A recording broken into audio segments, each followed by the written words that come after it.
noite, sejam bem-vindos ao programa Terceiro Milênio. De um lado, a degradação do meio ambiente, de outro, a pobreza e a miséria humana. Há quem acredite que um problema seja consequência do outro. Uma coisa é certa, os dois, populações miseráveis e meio ambiente destruído, são vítimas de um sistema que ainda não aprendeu a pensar no planeta como um todo e prefere atribuir aos pobres ou a algum tipo de fatalidade inexplicável a condição precária em que se encontra o planeta que nos acolhe. De quem é a maior responsabilidade pela degradação ambiental? Para falar mais sobre pobreza e meio ambiente, está conosco o oceanógrafo Edson Barbieri. Ele vai ser entrevistado por Maria Júlia Paz e Luciana Bertacchini. Mas antes, acompanhe nossa reportagem. O Terceiro Milênio está começando.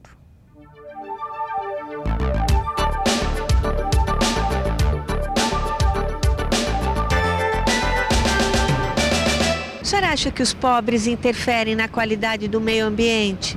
Eu acho muito. Eles jogam algumas coisas no rio, nos córregos, e acabam interferindo, talvez até por falta de alguma instrução maior. Após jogarem essas coisas no rio, as crianças podem ter vários problemas, porque muitos na periferia, elas acabam andando nessas águas, e ali vai jogando até garrafas, podem se cortar e várias coisas. Os ricos são culpados dos pobres estar na situação que está, porque o pobre é uma criação do rico. Muitas das vezes são mal analisados, mas não interferem. Muitas vezes até ajudam, porque a partir da hora que o elemento está catando papel, está catando uma latinha, está fazendo uma limpeza. Não sei se os pobres interferem, mas todo ser humano interfere no meio ambiente. Responsável pela degradação do meio ambiente são os ricos, né?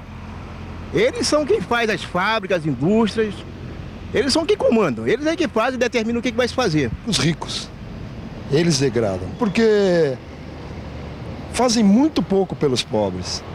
Eu acho que deveriam fazer um pouquinho mais pelos pobres. Quem é o responsável pela qualidade do meio ambiente? A gente mesmo, né? Cada um tem que fazer a sua parte, né? Eu acho que é uma interferência global, né?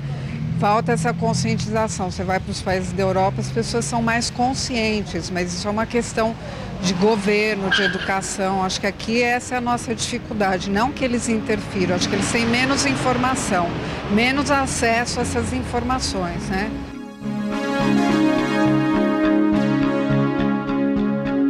Boa noite. O nosso convidado de hoje é o professor Dr. Edson Barbieri. Ele é graduado em Oceanografia Biológica e Geológica pela Universidade de São Paulo.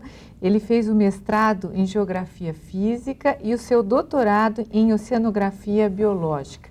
Ele publicou um livro pela editora Cidade Nova que se chama Desenvolver ou Preservar a Natureza. Boa noite, Edson. Muito obrigada por estar aqui. Boa noite, eu que agradeço. Boa noite, seja bem-vindo, Edson. Edson, para eu não começar de uma maneira injusta, né, me inclinando numa questão assim até discriminatória, eu te pergunto quem que é o vilão dessa história, portanto, o pobre ou o rico? Na realidade, né, se a gente for analisar, a gente tem que analisar por dois aspectos. O primeiro, um aspecto mais global. Né? Então, o grande vilão da degradação ambiental são os países ricos. O modelo de desenvolvimento adotado pelos países ricos. E depois, se a gente vir ao nível de Brasil, né, são seja as elites, né, empresarial, as elites que sempre usufruíram, né, que são os grandes responsáveis, né, porque adotaram esse modelo para o Brasil, né, de deterioração ou de devastação ambiental que a gente tem por aí hoje. Mas né? quando a gente vê esses movimentos, né, em que fala vamos todos assinar alguns contratos, vamos, né, fazer uma política de boa vizinhança, parece que esses países, alguns, né, acho que a gente pode citar nominalmente, inclusive os Estados Unidos, às vezes rejeita e não assina, e não faz parte. Por quê? Qual é a fantasia de que eu não tenho nada a ver com você? Assim? Por exemplo, com o protocolo de Kyoto que os americanos assinaram em relação ao efeito estufa, né?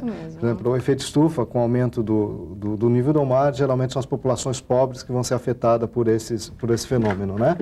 Então, na realidade, por quê? Porque na realidade o governo americano, ele simplesmente defende, né, um setor da sociedade americana, né, que é de exportação, de produção, e toda a matriz energética dos americanos está voltada em cima do quê? Da produção, né, ou seja, da queima de combustíveis fósseis, né, que aumenta, né? Então, toda essa matriz vamos dizer assim, não só dos americanos, né, para não falar, dos países ricos, né, é voltado, ou seja, a não ser a Alemanha hoje, um pouquinho menos, né, o resto, os países ricos, praticamente, o modelo de desenvolvimento é um modelo amplamente degradador. E eu te pergunto, nesse modelo de desenvolvimento que me parece um caminho sem volta, né? Pensando em tecnologia, etc. e tal, e até nesse capitalismo, etc.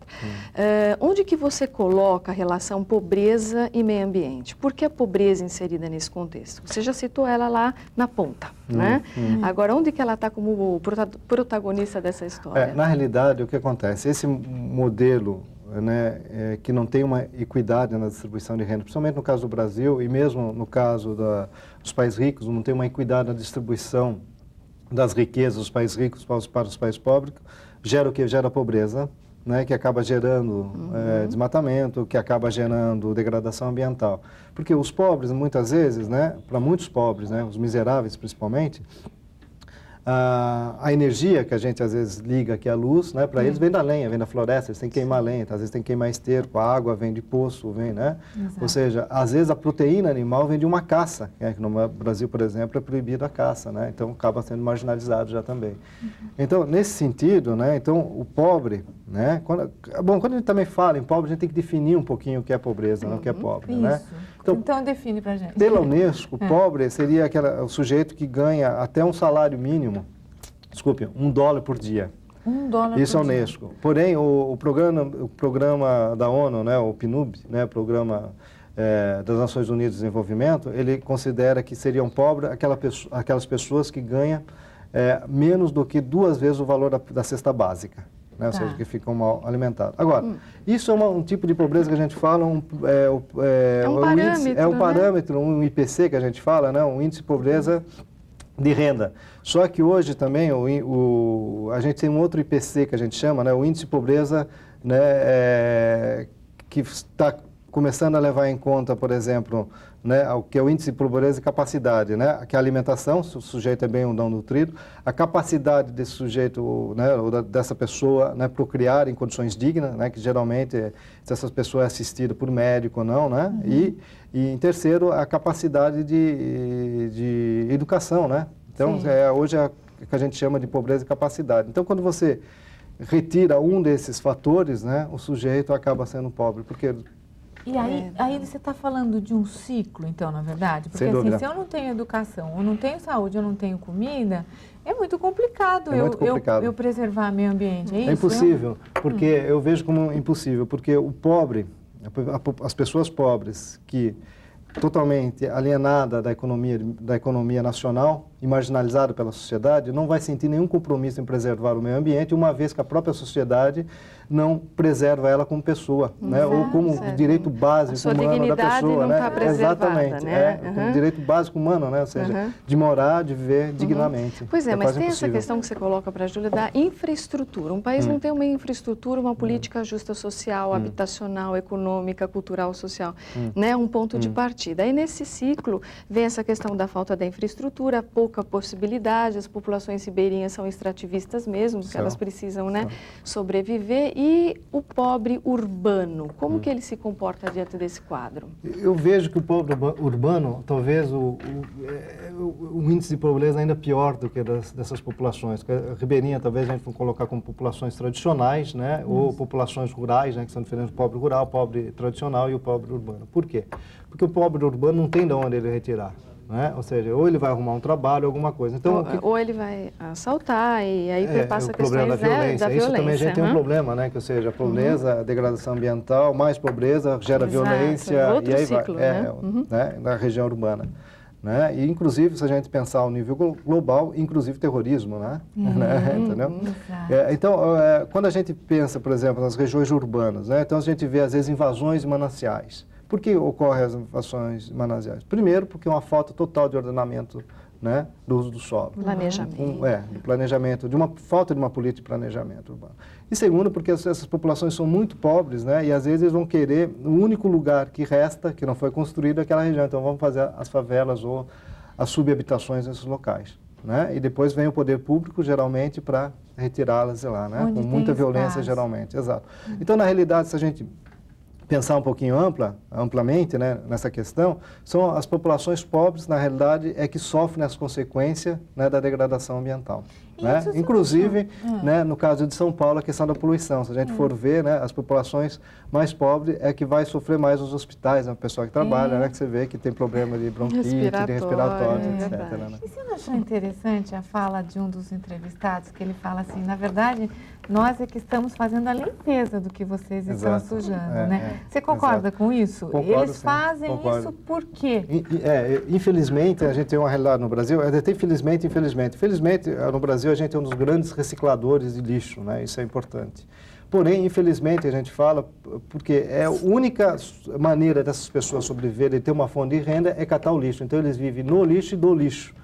Né? Ou seja, não foi por causa de uma consciência ecológica, uma consciência, né? Ou seja, vamos foi preservar. Uma opção dele, foi a né? única opção de vida de sobrevivência, né, dessas populações. Né? Então, eles vivem ali retirando o lixo. Né? Eu vi também um sujeito falando, né, na entrevista, né, que os pobres jogam lixo na rua, entope bueiros, boca de lobo, enchente. Né? Na realidade, o que causa as enchentes, se a gente for ver, é total falta de planejamento também, ou seja, a impermeabilização do solo total e as populações que vivem ali nos fundos de vale, né? A água vai descer por ali e vai inundar tudo, isso é normal, né? Agora, quem é que vive nos fundos de vale? Geralmente é a população pobre, porque geralmente essas regiões são as regiões menos valorizadas, né? Que a única alternativa que eles têm de moradia seria aquelas regiões, então por isso eles sempre sofrem as consequências.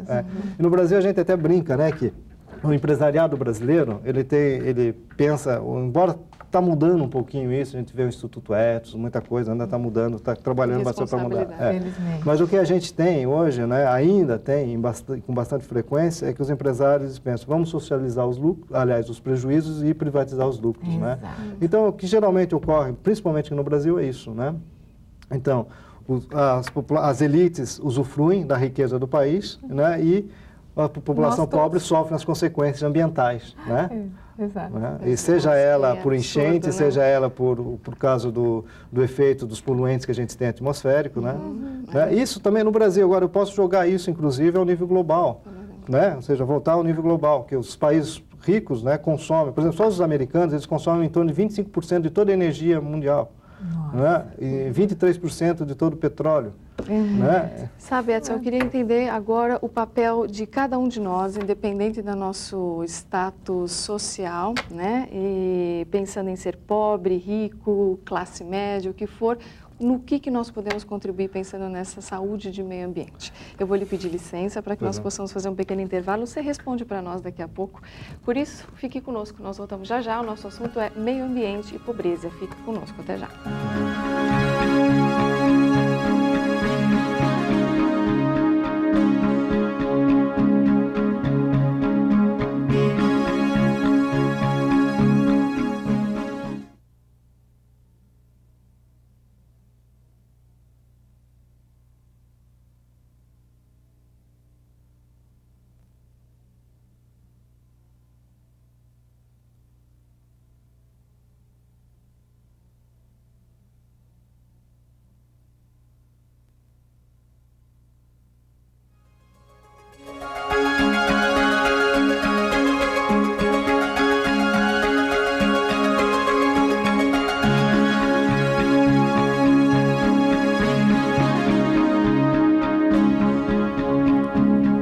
No terceiro milênio dessa noite, nós estamos conversando sobre pobreza e meio ambiente. E o nosso convidado é o professor doutor Edson Barbieri, que é graduado em Oceanografia Biológica e Geológica e também mestre em Geografia Física. Ele fez o seu doutorado em Oceanografia Biológica pela Universidade de São Paulo.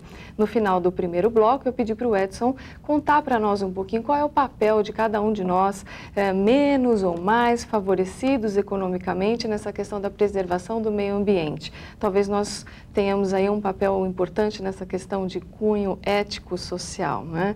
Penso também, né, Edson? Conta para nós, qual que é a nossa lição de casa? Pobre, rico ou não? Não tenho dúvida, né? Na realidade, a gente sempre fala, né, que a gente usa um jargão ambientalista, que a gente sempre pensa assim, que a gente deve pensar globalmente e agir localmente. né? Então, o que é o agir localmente? O primeiro passo, né? Então, na realidade, se a gente for, a gente primeiro é diminuir os nossos padrões de consumo, né? Ou seja, se a gente pensar hoje que uma criança nos países ricos consome em média 50 vezes mais uma criança dos países pobres, né? A gente já começa a ver a diferença muito grande. Só que média é aquilo, né? Ou seja, eu como uma galinha, você come... não come nenhuma, né? A gente, cada um de nós comemos meia, cada uma só com a barriga cheia e tu continua passando fome, né? Então, se a gente pensar, por exemplo, comparar isso com um país como Burkina Faso, um país que está ali na região do Sahel, no centro da África, praticamente, aliás, ao sul do deserto do Saara ali, né? É um país bem pobre, né? Então, uma criança dos países ricos chega a consumir em torno de 160 a 180 vezes mais do que uma criança em Burkina Faso. Nossa. Então, ou seja... Muito dolorido ouvir isso. Se a gente atingir esses padrões de consumo que os países ricos têm hoje, ou seja, se uma Índia, uma China, mesmo o Brasil, né? Ou seja, a gente vai hipotecar totalmente o caráter sustentável do planeta. Não vai ter impossível. mais condições. Inviável. Inviável, não tem como. Ou seja, o que a gente tem que fazer é os países pobres subir um pouquinho mais os padrões de consumo e os países ricos baixarem um pouquinho mais para a gente chegar a um certo patamar. O problema todo é como fazer isso. Porque ninguém quer, por exemplo, lançar a mão dos seus, de deixar o carro em casa e sair andar de metrô ou usar um transporte coletivo, entendeu? Ninguém quer fazer isso, né? Ou seja, são as comunidades. Porém, mudar as suas possibilidades, vai chegar de um momento, exatamente, vai chegar um momento que não vai ter jeito. É a mesma coisa, né? Que a concentração de renda, né? Ou seja, ninguém que tem muito dinheiro quer dividir um pouco, né, com a população mais pobre. E consciência. Questão de consciência social e ambiental a gente tem que ter. E quando a gente fala em ética, né? Quando a gente fala em ecologia social, é disso que nós estamos falando? Exatamente. E como? Então, porque o que a gente fala em ecologia social, a gente fala em equidade social.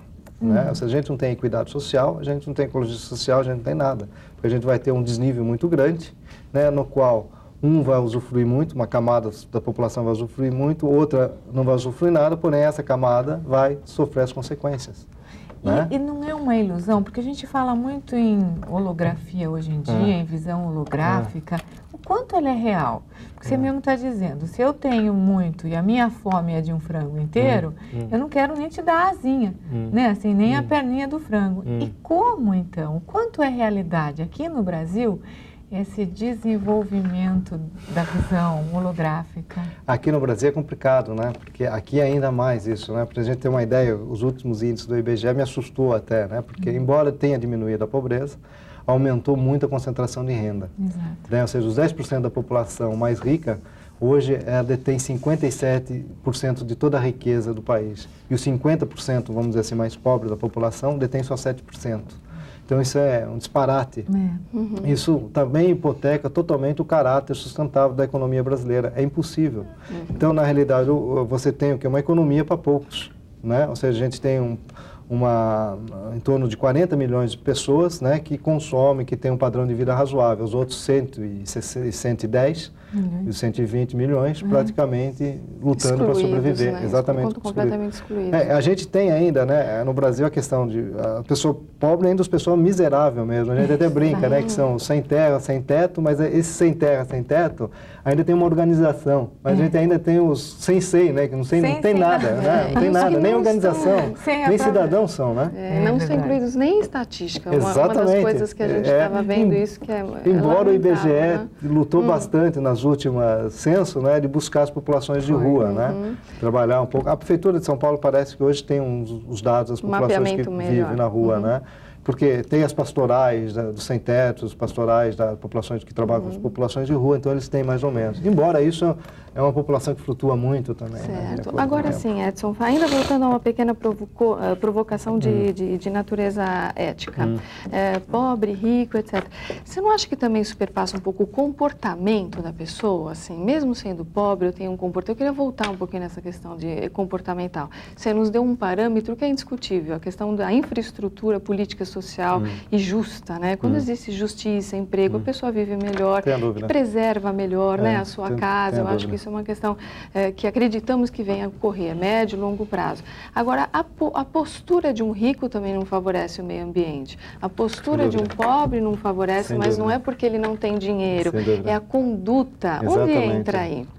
Na realidade, o que a gente teria aí é uma conscientização maior, né? Que vai ser difícil, né? Ou seja, a gente teria que aplicar bastante educação para modificar um pouco esses parâmetros de cidadania que a gente tem. Eu estou pensando na questão de sanitarista, essas dúvida, mas eu acho que é ainda mais profundo do que isso.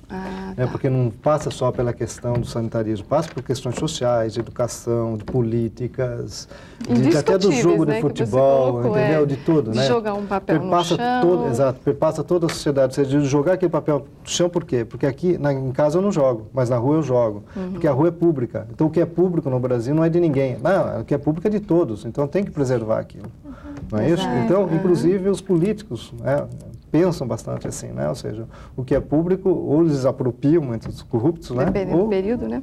Usufruem disso para conseguir... E qual o papel das ONGs nesse momento? O que se tem, né, de positivo para contar para a gente? Eu acho que as ONGs, claro, tem as exceções, mas eu acho que é super positivo, porque as organizações não governamentais hoje, além de buscar organização e conscientização, né, com populações pobres, com populações ribeirinhas, populações tradicionais, com índios, né, de organizá-los, né, então ela está fazendo a vez do governo, coisa que o governo deveria estar fazendo, as ONGs estão fazendo hoje, né, ou seja, de organização, de buscas, né? Ou seja, de reivindicação, de... Educação desse povo. Inclusive educação, algumas ONGs trabalham bastante, né? Com educação para a cidadania, né? Tem várias, né? Não só da preservação, tem ONGs que são absolutamente preservacionistas, a gente não é desmérito, é preservar o mico-leão, a baleia, nada disso, né? Mas existem ONGs que são extremamente sociais, né? Por exemplo, o Instituto Ethos, né? Inclusive de empresários. Você tem o Instituto que saiu da SOS Mata Atlântica também, né? Então tem bastante coisas. Assim, iniciativas exato, da população organizada mesmo, que estão trabalhando em relação a isso. Ou seja, de combatendo inclusive a pobreza, hein?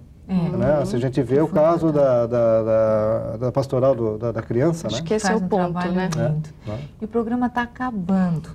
Você faz uma pergunta no seu livro que eu quero que você feche respondendo mais objetivamente. Preservar ou desenvolver a natureza? Eu acho que você pode preservar e você pode desenvolver. Você pode fazer os dois, desde que se faça, né, de maneira equilibrada, respeitando as gerações, principalmente as gerações atuais e as gerações futuras, né? Ou seja, a gente não pode hipotecar esse caráter sustentável, ou seja, qualquer coisa que eu for fazer em relação ao desenvolvimento da natureza, eu tenho que pensar se as populações futuras vão sofrer as consequências. Amar o planeta. Muito obrigada pela sua participação. E fica aí a mensagem de vamos pensar globalmente e vamos agir localmente. É nossa responsabilidade e a nossa esperança para um futuro melhor. Boa noite, até a próxima. Obrigada de novo. Edson, obrigada, boa noite. Boa noite, eu que agradeço o convite.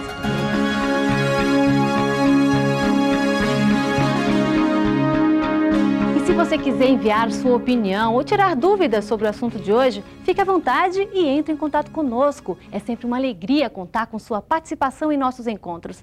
Anote os endereços. A caixa postal é 42335. CEP 04218-970, São Paulo, capital. Caixa postal 42335, CEP 04218-970, São Paulo, capital. E-mail milênio@loyola.com.br, milênio@loyola.com.br. Boa noite.